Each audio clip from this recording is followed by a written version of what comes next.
Medicaid, and by Dr. Andy Thomas.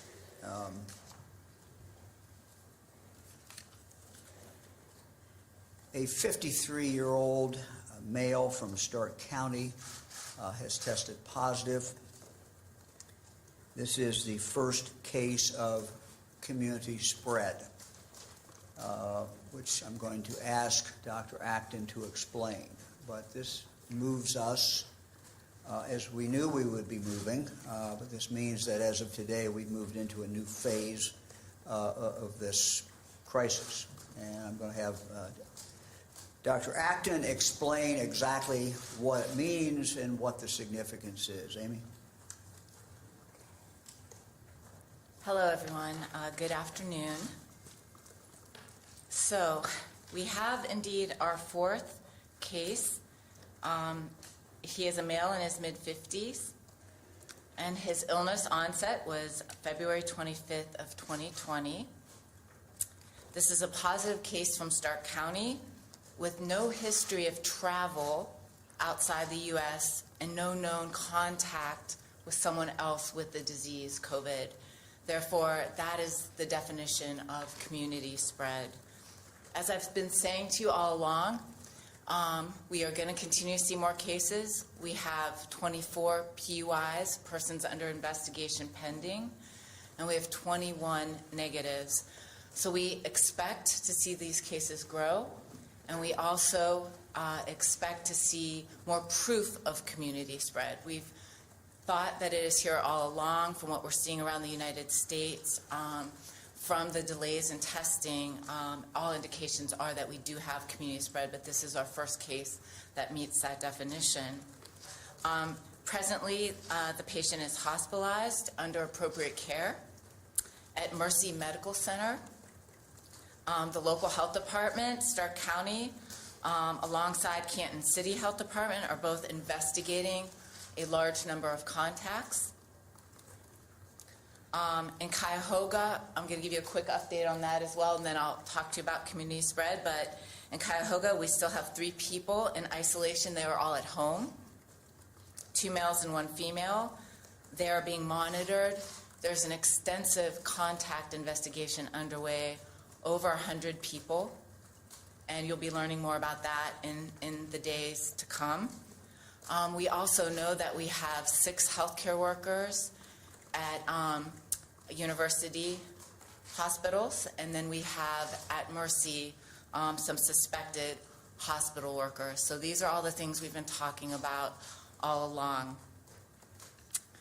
I want to talk again. I know yesterday I gave an explanation of the pandemic curve, but I feel it's important as we all try to get our heads around the spread of this disease, myself included. I will say, driving to work today, I think we're all, as citizens, coming into an increasing dawning of the situation.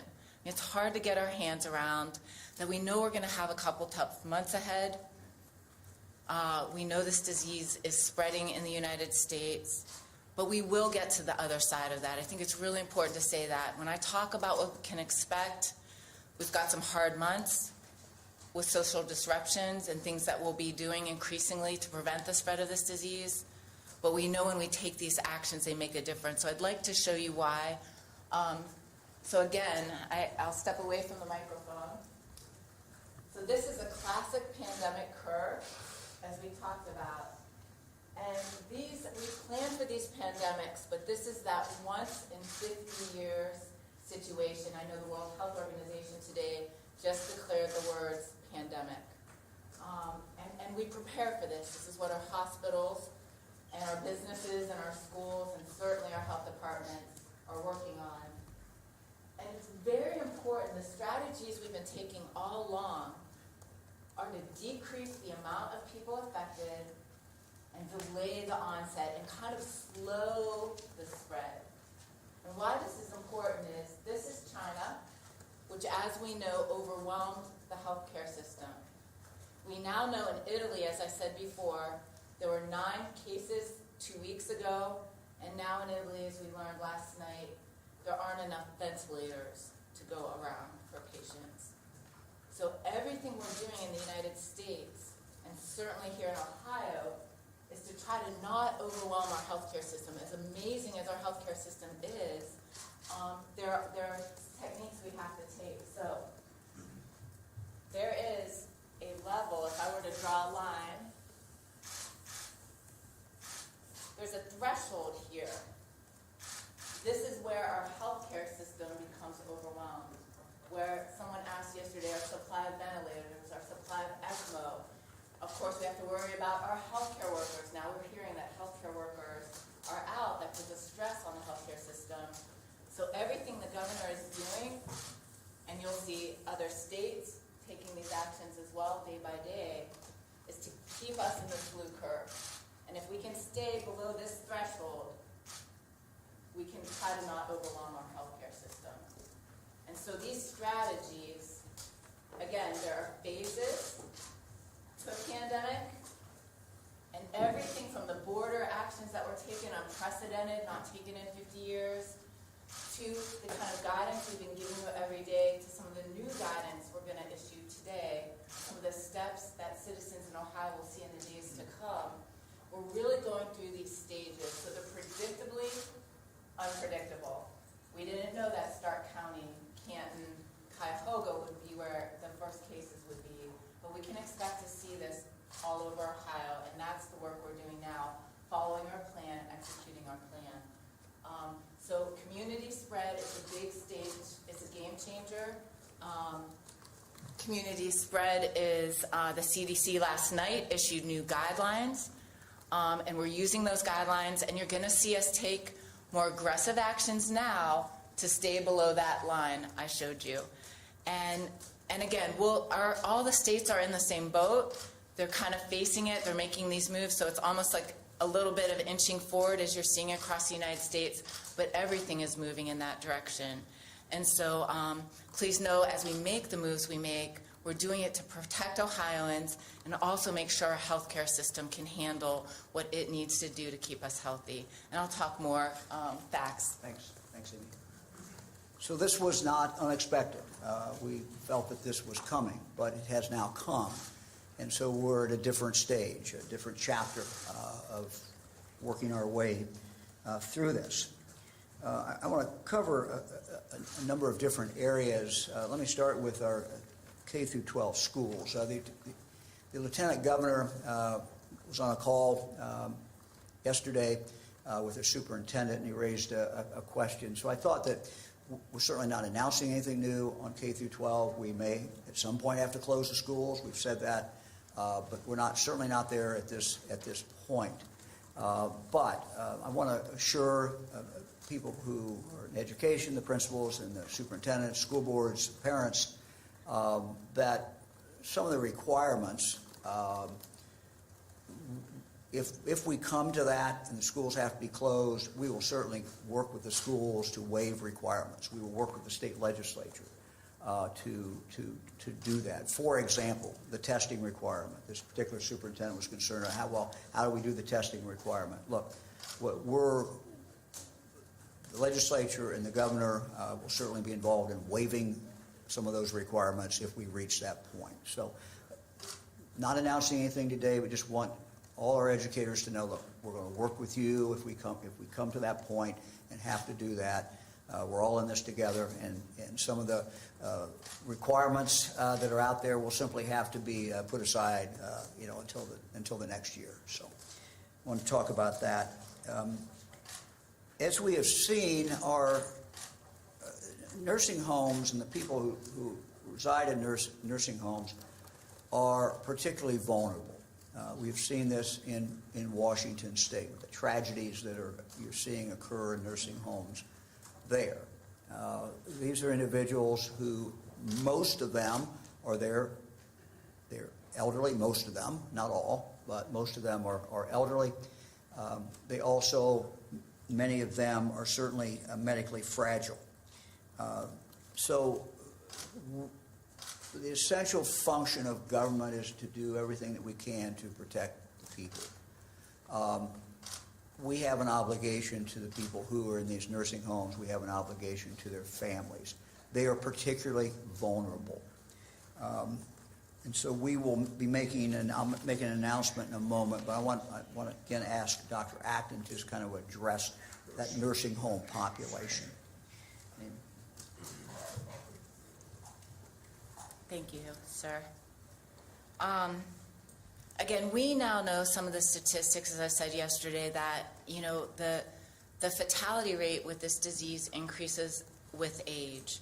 And we know our senior citizens are most at risk. I said a startling statistic, I think, to some of us in the room, that even of 40 to 50-year-olds, if you contract this disease, 1 out of 250 die from it.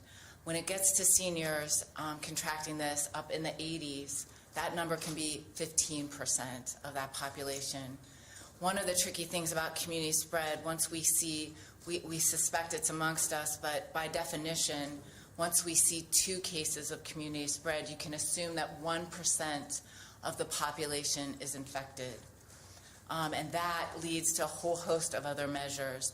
But it is the elderly we're most concerned about. Obviously you've watched what's happened in Washington. And so I know the governor there just has taken more steps. And that's the kind of thing we're looking to do, again, with love, and judgment for our most vulnerable. So Dr. Acton will be issuing later today an order in regard to the nursing homes in the state of Ohio, as well as assisted living facilities, to limit visitation to 1 person per day. 1 person per day. We are also ordering that the nursing homes set up a log, if they don't already have one, who's in, who's out, that everyone who enters sign the log. In addition to that, anyone who enters, this would include staff, this would include vendors, this would include the 1 visitor per day per individual who resides there. They would have to be their temperature taken and an assessment made of their health and basic questions asked of that individual.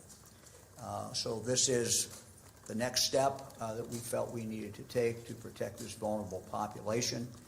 The step after that would be to ban all visitors. We're not there yet. And this is always a balance, quite candidly.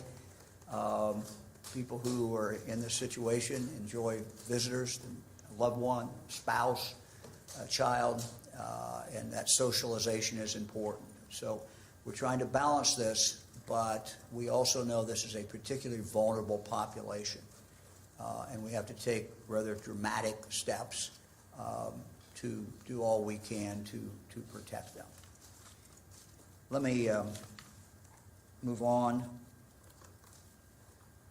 We are not issuing today, but I'm going to announce that we will be shortly issuing rules. Dr. Acton will, in the future, next several days, sign an order in regard to mass gatherings in the state of Ohio. Let me just, again, reiterate what every expert has told us. And that is, there is a risk in any kind of mass gatherings. The bigger the gathering, the more the risk. The closer you are in proximity to the other people, the bigger the risk. So everyone needs to make, first of all, needs to protect themselves by making those judgments. And it seems to me, I was at the call center today, and a lot of calls coming in. And calls coming in from people throughout the state of Ohio with legitimate questions. And I turned to one of as I was talking to one of our health experts who were on the phone and been working, they've been doing a phenomenal job, by the way. But I said to one of them, look, I think what you need to tell them when they come in, when they call you and say, should I do this, or should I do that, or should I attend that event, or should I travel here, or should I do that? Seems to me the question that they have to ask themselves is simply this: is it necessary? Is this something that has to take place? Do I have to do this? And if the answer comes back no, then probably the answer of doing it is no. And I just think that's good guidance for people around the state of Ohio. The reason that we're doing the things that we are doing, is we have the potential of becoming Italy. We have the potential of what you're seeing in Italy. And you've seen how much things have changed dramatically in a two-week period. So the potential is there. We know that as a possible outcome. What we want to do is take action now to do everything that we can to avoid that.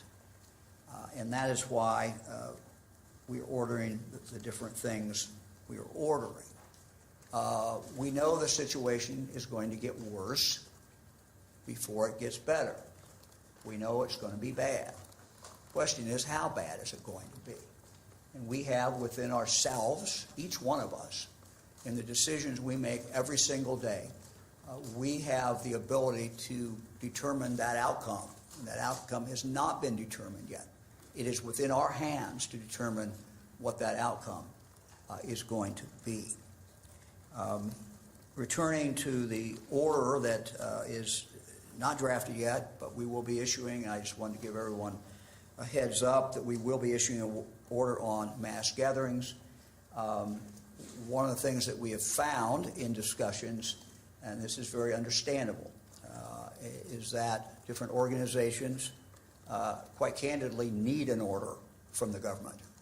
There are certain reasons that the lawyers could go into, and although I'm a lawyer, I'm not playing lawyer today. But it's been clear in talking to different groups, different organizations, that it's better for us to make their life easier in the sense of issuing an order. And we are done with that, and then they can take that order, and they've got an order from the government telling them that what they have to do, what they cannot do. So that order will be forthcoming.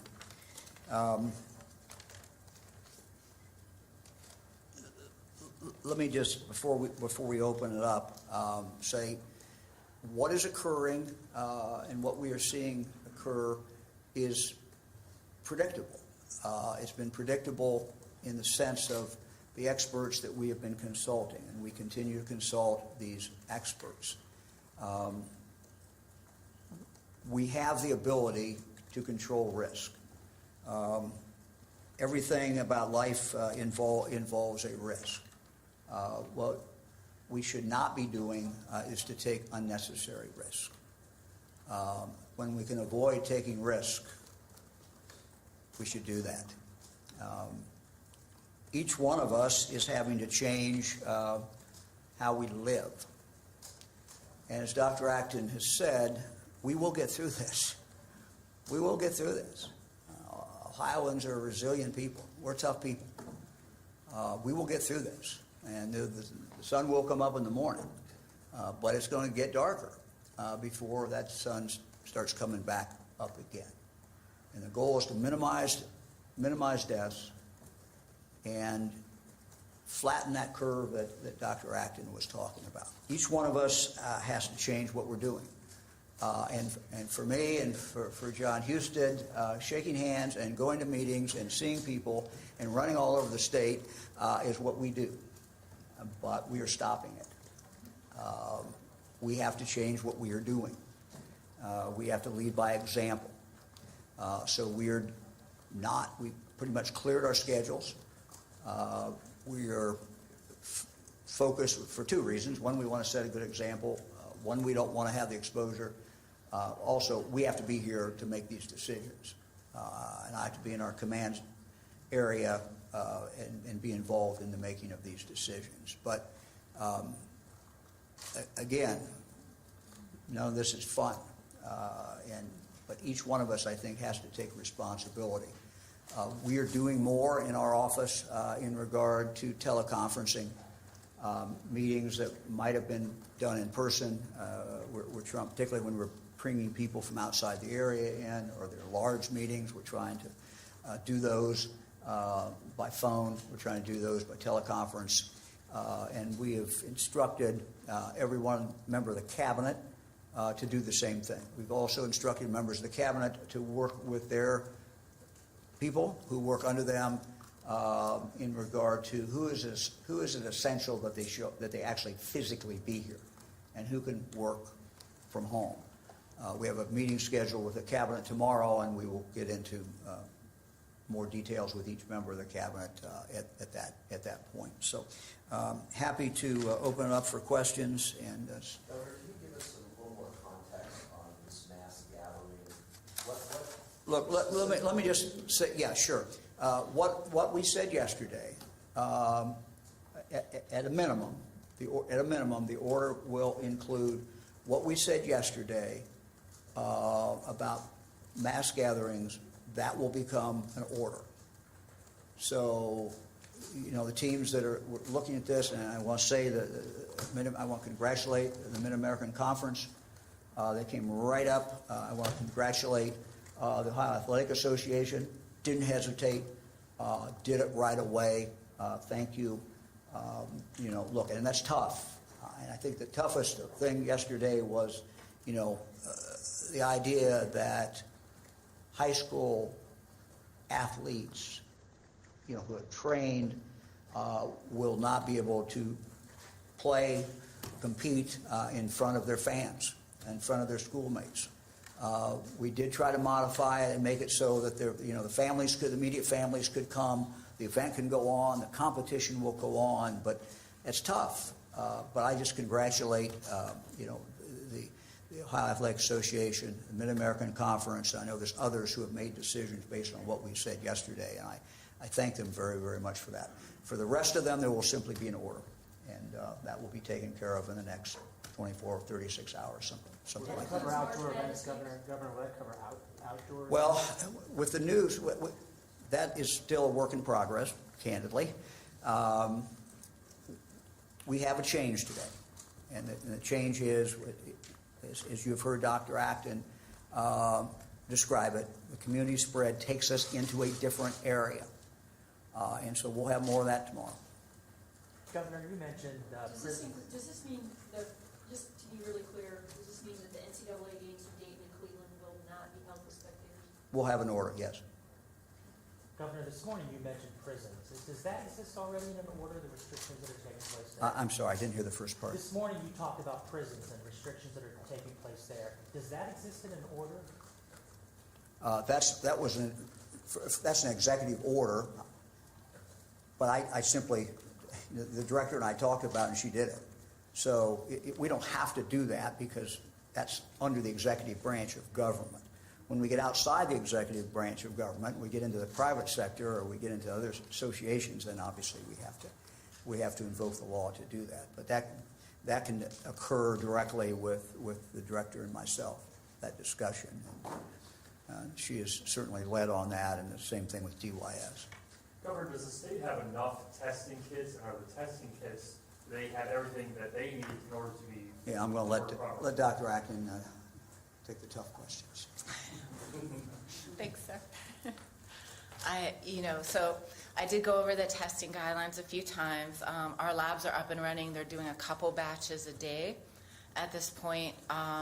We did receive reagent enough. I had originally said 300 to 400. There was a change made this week, which allowed us to do 2 specimens from one patient having 2 specimens, to put those 2 specimens together and run 1 test, which is allowing us to do even more tests. That allows us to have extra tests.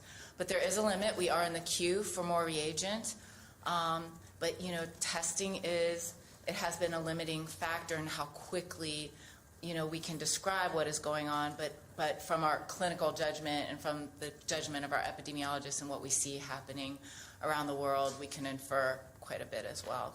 And we are also doing some sentinel testing, as I mentioned yesterday, trying to look for clusters, places that might be, maybe I mentioned like a nursing home that had a rash of respiratory disease, but they tested negative for flu. We're going after some hot spots so that we can get a better handle on community spread.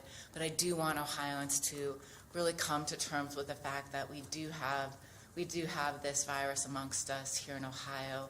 And that's why we're asking everyone Again, coronavirus.ohio.gov. We're trying to give everyone the best guidance, but in the end, as I said, we're all dawning into the awareness that life as we know it is going to be disrupted and changed for a period. We're also going to all pull together and take actions. And again, the action I take by being careful myself keeps 2 to 3 other people, and those it's logarithmic. And so the actions we're all taking now really do make a difference. What I do affects your grandma. And that's how the spread of disease works. And the more of us take these steps, it won't be perfect. Just like they couldn't perfectly, hermetically seal off the United States, anything I execute will be imperfect. It won't get every single citizen. We're not going to put every single citizen in lockdown, right? They're not even doing that in Italy, right? But the more we do, because of herd, the more people, that affects that curve. Everything we do keeps that shrunk, and it stretches it out. And the more it flattens it, the more we can manage and ride that out. And where you see the difficult decisions, again, that some countries are facing, it is because it's overwhelming their healthcare system, in addition to the tragedy of the loss of life. Let me just add something if I could. Look, I talk to people every day, and I think this is difficult for people. It's difficult because they don't see it out there. But we know what's coming. We know it's around the corner. In fact, we know it's already here. And we have the experience of what has happened in Italy. We have the experience of what has happened in China. We have the experience of other pandemics. And so while it's difficult for people to kind of get it, and I understand it, I have to keep telling myself, look, this is different. Everything looks the same, but it's really not. I just would say to my fellow Ohioans that it is different. We should not panic. We should not get upset. We just need to take rational actions to protect not only yourself, but your loved ones. I was talking to a friend of mine last night whose wife has some serious health problems, and she is self-quarantined. She's made the decision. Her doctor called her up. Didn't even wait for her to call. He called her up and says, "You need to self-quarantine." So this is where everyone needs to take 2 things. They need to take responsibility for yourself, because a lot of people are depending on you, and a lot of people love you. But at the same time, what you do not only impacts you, but it may be a total stranger. And so you getting sick, you getting exposed, can have an impact on people you don't even know. So this is an opportunity for us to come together as Ohioans. It's an opportunity for us to do what I have seen Ohioans do in floods and tornadoes and other calamities and mass shootings and other horrible things.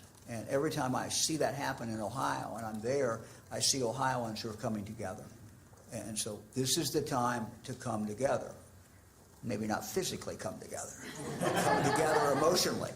And do what you need to do to protect your neighbor and to protect yourself and to protect your family.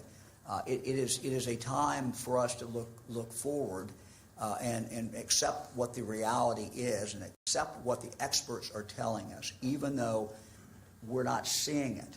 And Dr. Acton's example is Italy. 2-week period of time, fundamental, dramatic difference from something that most people couldn't see at all until basic lockdown of the country. So it comes fast. We got to level it out as much as we can. Governor, what you touched about Iowans know today about outdoor events. Baseball season is upon us. Reds opening day. I touched upon that a moment ago, and I said the order that we will issue certainly will include the sports that we talked about yesterday, but we have to look at everything now in regard to the fact that we have the community spread. We have confirmed it is here. We turned a new chapter. We have to look at things differently. Our panel of experts, we put out the names of those experts.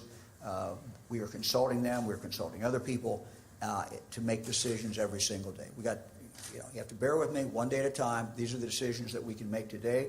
We want the decisions to be logical. We want them to be well thought out, but we want them to be timely. So we've made these decisions we've announced today, and we'll be back tomorrow at 2 o'clock. So who Governor, else? how about travel bans in the state? Is there any? I'm sorry? What about travel bans in the state? Is there any talk about any kind of travel bans right now? Look, I would say at least for this point that people, again, need to think about this. And I'm not the doctor. People should consult their own doctor. But if you're 80 years old and you have a trip planned to L.A., I'm not sure it's an air flight. I'm not sure I would be getting on that plane. I think people just have to make their own judgment about travel. And I would get back again to what I told our health expert worker who was on the phone. I said, you need to tell people, ask themselves, is this necessary? Look, if you're going to the funeral of your mother, you may say, yeah, I need to be there. I mean, we can't impose ourselves on these individual decisions. But if it's a trip that can be postponed for a few months, or a trip that you don't really have to take, I probably wouldn't be taking. I mean, it is all about proximity to others. It is all about being sneezed on, and I'm starting to get out of my area here, but it's all about that proximity and being close together. And look, my experience I've flown a lot, and you're in that middle seat, and think about it. I mean, you can't get out, and yeah. We'll go front page. Conventions and trade shows, or do you have a size threshold on the size of gathering that would be? Look, I would recommend anybody that's bringing, and we'll come back later to address that, as I said. But I would recommend, based on what the experts tell us, is any big gathering of people should not, really should not occur. For my church. Look, we're dealing with two things here. You're dealing with what we are going to say people have to do, and you're dealing with what people should do. Those are two different things. If you're asking me right now, what should people do, I would say that chicken dinner you're going to tonight, don't go. I mean, a big gathering of people, I don't know why you would do it. And particularly if you're elderly, and particularly if you have, an individual health problem. I mean, these are individual decisions. So we should not look at this that the state's going to make every decision for people. Most decisions that's going to impact their safety is going to be made by the individuals. What we have the obligation to do is to bring the best professionals we can, get that information out every single day, and sometimes more than once a day, to the people of Ohio, and the people of Ohio to make those individual decisions. Now, in some cases, we're issuing orders, and we're issuing things because it affects a lot of different people, and we feel that this is in part of the essential function in an emergency of government is to issue the orders. So we're going to take them one at a time. I'm not going to speculate on what we're going to do next, but I would just say that people need to make their own decisions and ask the question, is this trip necessary? Is this gathering necessary? And people, make their own decision. It just needs to be calculated. The only thing I can request is it be an informed decision. Governor, how are we doing on funding, and how are these tests being funded? Amy? So some of the tests are paid for by insurance, and I know Medicaid is also doing that. Director Corcoran could speak to that. The tests are coming to our lab, and we do not charge. We're just going to run the tests. So, I defer to that. And I think what the governor is saying is, as we look at the types of mitigation strategies, that was the second chart there, the types of things you take when there's community spread, you have to give us a little bit of time because we're weighing these policy decisions. We want to make the right policies for Ohio. So, we're working on those in detail, learning from what others have done as well. And as we have those available, we will roll those out. How close are we in terms of what you're hearing from the CDC or WHO about a vaccine? How far away are we from the vaccine for this? Are we years away? Are we months away? How So, we will need to get a vaccine. Obviously, this is a virus of which we don't have immunity. And they got to trials. They're saying they're getting to trials in 3 months from the start. That's what Dr. Fauci said at NIH. But it might take up to a year and a half till that's in full production. And so another promising hope, again, I'm waiting as all my colleagues to see if any of our existing antivirals that are on the market. Tamiflu is an example of an antiviral that you take after you already have the flu to decrease the impact, decrease the shedding. And there are some antivirals out there that are being tested against this particular coronavirus. But right now, the reason we have to do what are called non-pharmacologic interventions, to be scientific about it, the things we're doing now, all these policies and actions we're all going to take as a state together, are the best things we can do. This has been studied, and I can tell you, I've talked personally just this morning to the people who authored these interventions and the recommendations. So he said to me that your state is doing everything right. This is where you need to be now. And we are going to be, we're taking this seriously, and we're being very aggressive in Ohio, and we'll continue to do that. Dr. Acton, to what extent are the state's current testing guidelines for the coronavirus shaped by the amount of tests available? I mean, if there were more tests, Yes. would we be broadening those guidelines? Yes, and I've been quite frank with you about that. We are limited by the amount of testing. I've said we have a limited number. That said, we have, been working at full capacity. We received 1 kit from the CDC, but I've been told we're in queue for more.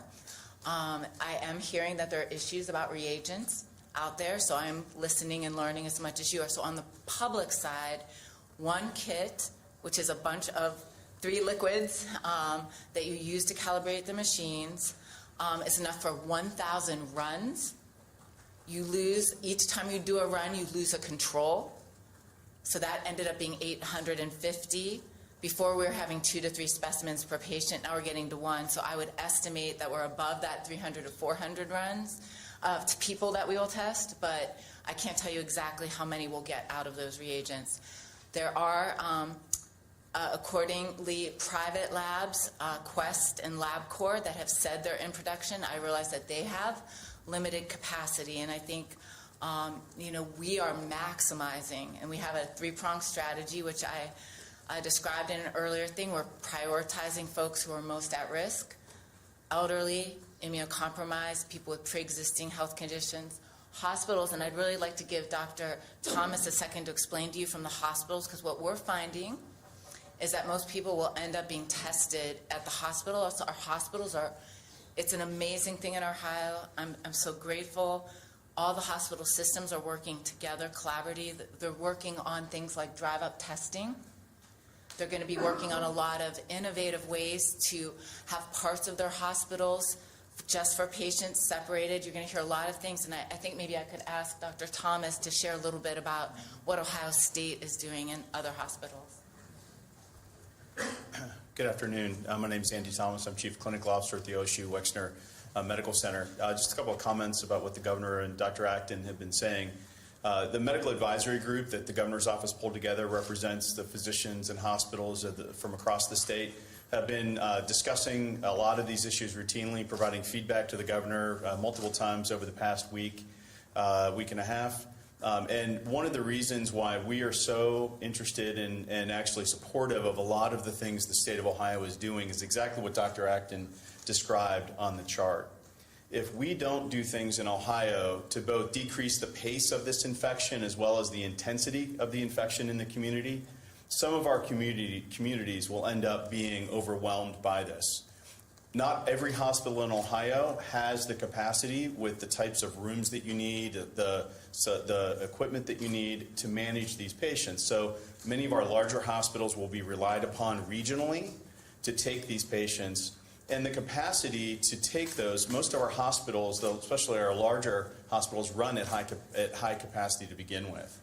So if this becomes a rapid escalation, as you see in the yellow curve, this is something that could overwhelm our hospitals, will lead to things like cancellation of elective surgeries, cancellations of other treatments in order to make room for these patients. And at some point, the system just can't absorb that many critically ill patients anymore. So even though it's good news that only 5% of patients that get this infection end up in the intensive care unit, based on the evidence that we've seen from around the world, there is still a maximum limitation of what the system can take at any one time. But if we can slow the slope of that infection and have it look more like the blue curve, that's a type of insult to the system, essentially, that we are able to absorb, that providers, the equipment, the space in our facilities will be able to take care of. So we're very, very excited that the state of Ohio is getting out ahead of this and not being responsive, but being proactive. Governor, when it comes to the mass gatherings, can you clarify the threshold? No. 1,000 people, 100 people, so people No, who no. go out there understand that they can cancel events. Look. Ohioans have to understand what the facts are. And the facts are that any gathering of people in close proximity to each other is dangerous. They should make their own decisions. Both those people who are holding the event need to be responsible and cancel the event. If that event is not canceled and you were planning on going, you need to measure that risk, and you need to ask yourself questions. If you've been to that event before, how close in proximity am I to the people who are there? How long are we together? What is the ability to move away from other people? Whatever order we issue, and we will issue an order, it can't cover every circumstance. And people are going to have, I think we're operating under the assumption that if people understand the facts and really understand the facts and really understand how dangerous this is, logical people will make logical decisions. And that is much more important than how far a order we issue, because there's a limit to what government can do. And people have to be responsible. And people should not look at any order. Let's take the nursing home order we put out today. You're sick. Your mother's in the nursing home.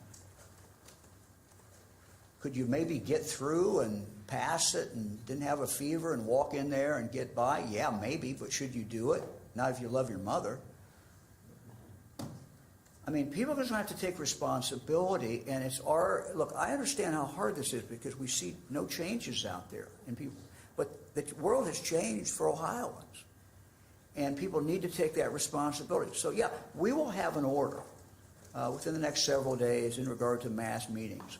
But the most important thing is for people to ask themselves, should I go to that event? Is it important? Can it be postponed?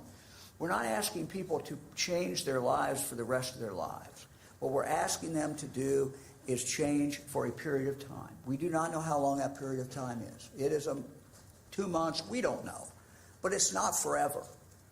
And, most people make rational decisions and they do things for a while that they don't want to do if the outcome is out there that they want to get to. And it seems to me the outcome we all want to get to is be alive and be healthy when we get there. And that's what people have to look at. John? This is the same advice we give our own families. The advice that the governor is giving the people of Ohio is the same advice I give my mom and dad and my kids and my wife and my neighbors and everybody that we come in contact to.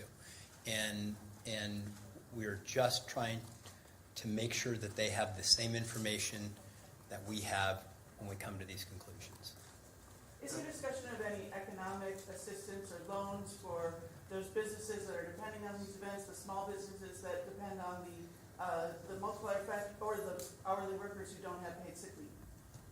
All those things have to be looked at. Governor, what's your advice on the Andy? legislature? Do you have any message to the legislature? Should the state house still be operating?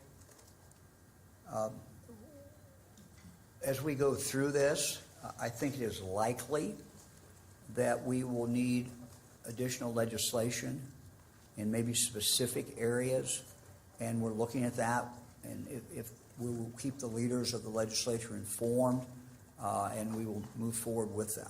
I guess, everybody's got to make a judgment call. If you're talking about in the atrium, having 300 people there who are coming from some trade association, yeah, that's a no-brainer. Don't do it. Now, if we're talking about, a legislative hearing where there can be some space with people, not everybody's in crowded together, well, that's not an irrational judgment on that part. Look, I went over to our call center. When I walked out of there, I came back to my team and said, "You got to move them. They're too close together. Everybody's crunched in together. You're going to get somebody sick in there." So, we all do things and we adjust and we see things that we say, "Oh, hey, we shouldn't really be doing that." And we're not perfect. And nobody's perfect. And, you go do things as like a lot of things in life. You go do something and say, why did I do that?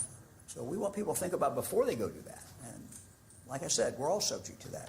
And we all are kind of working through this. Look, Fran and I have 24 grandkids. We have seven surviving children. Look, I'm sending an email out 2 days ago to them. And I'm getting responses back. And I'm saying, well, look, you got to calculate that.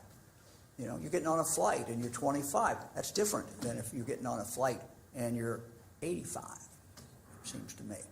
But even for that 85-year-old, maybe that's the right decision. It just depends on what all the facts are. But you got to weigh it and weigh out and what are the risks doing something else. I looked at, you got an 18-year-old, let's say, and they got a ticket to fly someplace or they're going to drive. Well, I don't know. There's a risk to both, right? 18-year-old driving a car. So you got to make those decisions. You got to go through that assessment, and they're not easy. And sometimes there's no right or wrong answer. It's just we all do things to calculate a risk. And the message to the people of the state of Ohio today is there is a new, big, huge risk in your life. You never thought it was coming. I never thought it was coming, but it is here. And you better calculate that risk just like you calculate everything else you do in your life. So, Governor, now that we have community spread, should any more precautions be made for the upcoming primary and early voting that's already underway? well, look, I think it's, again, we'll go back to basics. I think that people should think about trying to vote, whether it's on Election Day or whether it is before Election Day at a time when there's a smaller crowd. Mid-afternoon.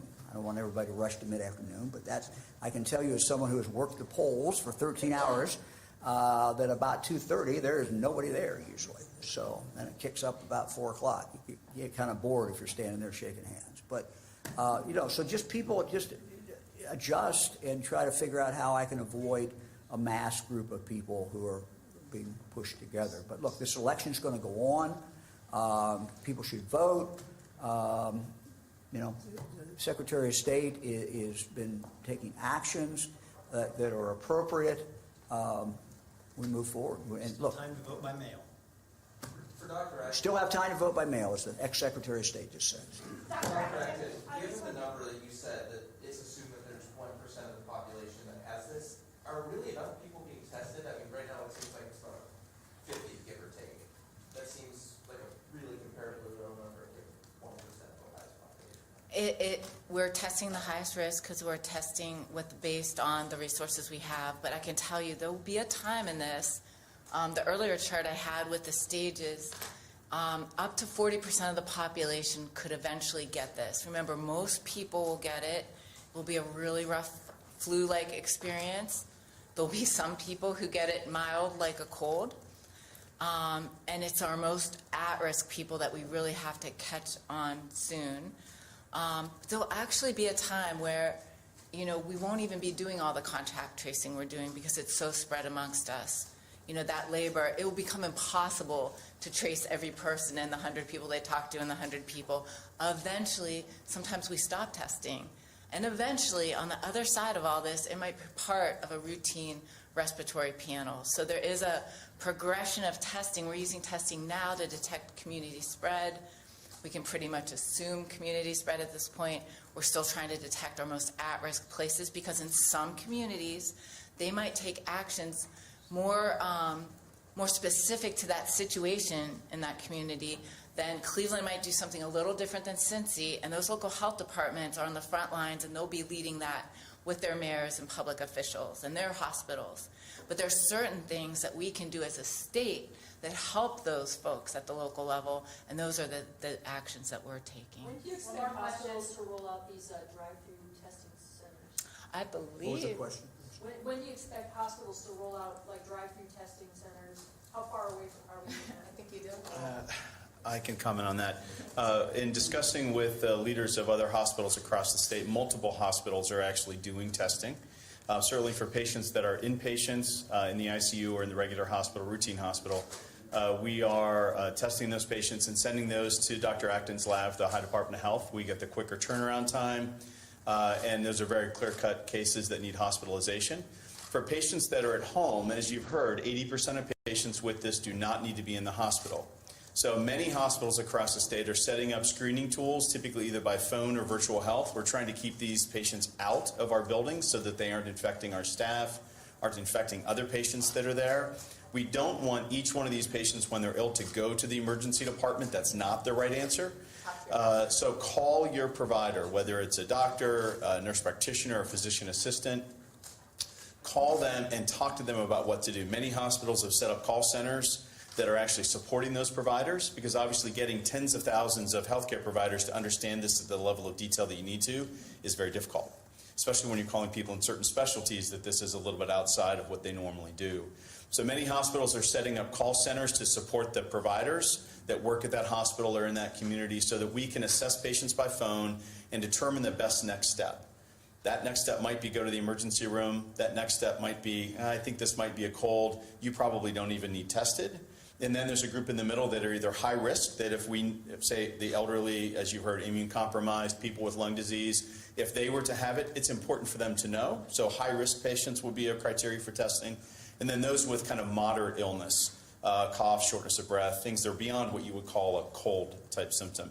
And many hospitals are working out ways to test those people, but it requires a physician order. So the term drive-through testing, I think we need to get away from using. It's not like driving through a drive-through at a fast food restaurant, ordering what you want and driving away. It's a provider-driven thing. You need an order for it. And then what we're doing is doing them in sites and locations to reduce risk to other people, including our providers. So it might be out at the curb that you're doing that. It might be in a parking lot in Seattle. They're doing these in a parking garage, where they actually have people pulling through and they're swabbing them in their cars. Do you think that's going to happen in Ohio? The parking garage? The parking garage, the curb. It's happening now. It's happening now. Where is it happening? The variety of hospitals across the state are doing those. In Northeast Ohio, when we have all our cases out of there, are they more at risk, Dr. Upton?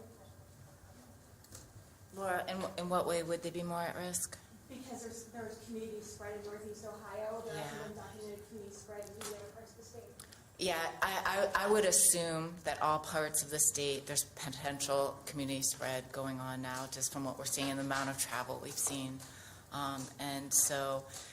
Yeah, I do apologize if I give the sense. It's really important that not everyone needs tested, and doctors and nurses and nurse practitioners are going to be ruling out other common causes of these symptoms of diseases. We have a heavy flu season going on. Remember that. And we have, all the ordinary colds and things that we catch. So they'll rule that out. They'll take a history. Have you traveled? I mean, we have people who are traveled returning. And so those folks with a risk factor or being exposed to someone who has COVID, and our contacts are the people who will rise up for priority testing. So you must have an order to be tested. And then these more convenient ways, what they're doing is they're trying to spare healthcare workers from the accidental exposure. And I do think that's more at risk in smaller hospitals. So there's a lot going on with hospitals to train them up on how to handle this. It's been going on all along. But as we all know, when it's happening is when you really need reminded. And that's what Dr. Thomas was referring to. Thanks, everyone. Thank you.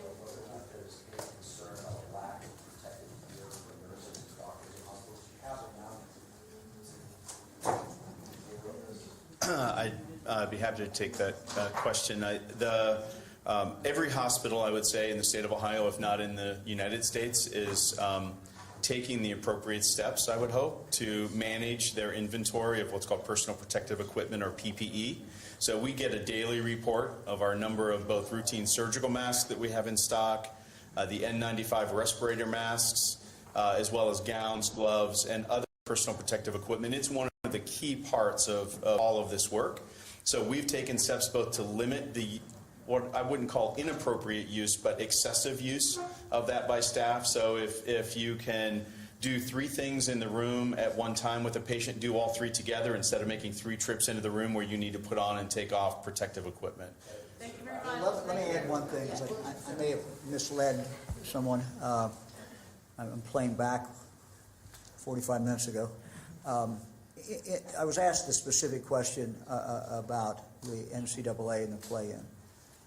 What I meant to say, if I didn't, is that we do not, the order will be that there cannot be spectators there. There certainly will be people, there will be TV people, there can be radio people there, there can be sports writers, there certainly can be the media there, but we're not going to have the large crowd.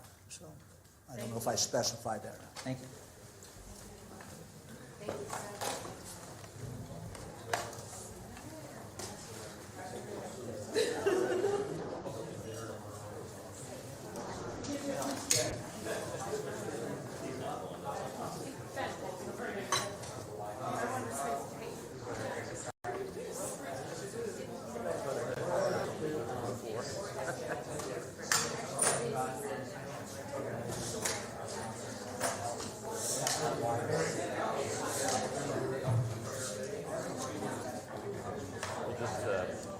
Pick a bite. Go back there, pick a bite, feed it. They're both in the same category. They're GT in math, reading, and superior art.